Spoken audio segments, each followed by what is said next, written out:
नमस्कार, मैं डॉक्टर शशांक शेखर। आप देख रहे हैं बाबा का ढाबा। आज हम आपकी मुलाकात अपने खास मेहमान से कराने वाले हैं। बक्सर के धरती के लाल और संघर्षों के प्रतीक प्रत्युष राज, देश की सबसे प्रतिष्ठित सेवा संघ लोक सेवा आयोग में 79 रैंक लाकर भारतीय वन सेवा के पदाधिकारी के रूप में इनका चुनाव किया गया। बक्सर में इनके सिलेक्शन के साथ ही इनके परिवार के साथ इनके जितने शुभचिंतक हैं और खास तौर से बक्सर शहरवासियों को इन पर गौरव है। बताते चलें कि इनकी गौरव की गाथा से पहले बक्सर की बेटी गरिमा लोहिया ने भी इतिहास रचा था, देश की इस सेवा में दूसरा रैंक लाकर, और आज इन्होंने भी एक मान बढ़ाया। आज अपने खास कार्यक्रम में हम आइए इनसे जानना चाहते हैं कि क्या संदेश देना चाहते हैं और जिस परिवार से आप निकल के आए हैं बक्सर की जनता को आप क्या मैसेज देना चाहते हैं और क्या लग रहा है जीवन के प्रति आपकी क्या सोच है और इस सेवा में जाकर क्या बक्सर को एक नया संदेश देंगे। प्रत्युष जी, आपका स्वागत है बाबा के ढाबा में। कृपया बताइए बक्सर की जनता को कि क्या अनुभव कर रहे हो, कैसा परिवार से आप निकले थे और कहाँ पढ़ाई लिखाई हुई और किन जो बच्चे हैं आज के मेधावी हैं उनके लिए क्या मैसेज आपका। नमस्कार, मैंने 10th तक की पढ़ाई मैंने डीएवी स्कूल बक्सर से किया था। उसके बाद 11th 12th मैंने डीपीएस बोकारो से किया।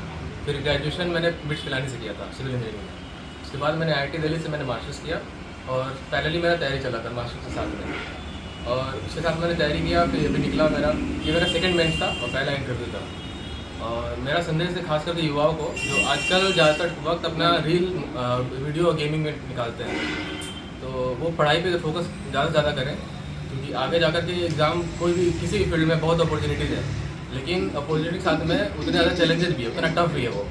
तो इसीलिए उसको करना पड़ेगा, साथ में मेहनत तो करना ही पड़ेगा, क्योंकि आप नहीं करेंगे कोई और करेगा और जो करेगा उसको मिलेगा। तो यही बोलूँगा। और साथ में पेरेंट्स के लिए भी बोलूँगा कि ऐसे रिजल्ट आने के बाद बहुत मैंने सुना है कि काफ़ी पेरेंट्स जो हैं अपने बच्चों को बोल रहे प्रेरणा दे रहे हैं करने के लिए, लेकिन उनको जानना पड़ेगा कि दोनों का पेशेंस का ज़रूरत है, पेरेंट्स का भी और बच्चों का भी, और साथ ही साथ मतलब दोनों तरफ से एफर्ट होना चाहिए, क्योंकि ताली दोनों से बचती है। तो इसीलिए सबका जरूरी है, सबका सपोर्ट ज़रूरी है, और सब आगे बढ़ते रहे और पढ़ाई पर फोकस रखें, और पढ़ाई के साथ साथ बाकी चीज़ों को भी अपना स्किल डेवलप करें, जैसे सिर्फ बात करने का हो गया या फिर आर्ट वर्क हो गया, बाकी चीज़ें, क्योंकि सिर्फ पढ़ाई में भी आजकल नहीं होगा काम, सब में आपको ओवरऑल डेवलपमेंट करना होगा।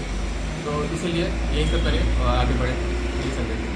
प्रत्युष जी, एक सवाल ये है कि अक्सर जब इस सेवा में प्रीमियर सेवा के जो आदमी सिलेक्शन हो जाता है, सिलेक्शन के पहले तो बहुत सी आशाएं और सपने रहते हैं, लेकिन जैसे सिलेक्शन हो जाता है आदमी अपनी जड़ों से कट जाता है, अपनी मिट्टी से कट जाता है। लेकिन मेरा मानना है कि आप ही की सेवा में बहुतेरे लोग हैं, जैसे बक्सर का केसरी हैं जो भारतीय राज्य सेवा में देश के बड़े अधिकारी हैं, लेकिन अपनी जड़ों से जुड़े रहते हैं। तो आप इस सेवा में आ गए हैं, तो अपनी जड़ों से जुड़े रहने के लिए कितना तत्पर है? बिल्कुल बिल्कुल, काफ़ी तत्पर होगा, क्योंकि बक्सर से मैं भले ही बाहर था, लेकिन बक्सर मुझसे बाहर नहीं था। तो बिल्कुल जब भी मौका मिलेगा मैं हमेशा आगे रहूँगा इसमें, बक्सर के लिए कुछ आगे करने के लिए, काम करने के लिए, किसी भी तरह से। आपके और भाई बहन भी से बताइए कि आपके और भाई बहन परिवार का बैकग्राउंड बताइए। मेरी 2 छोटी बहनें हैं।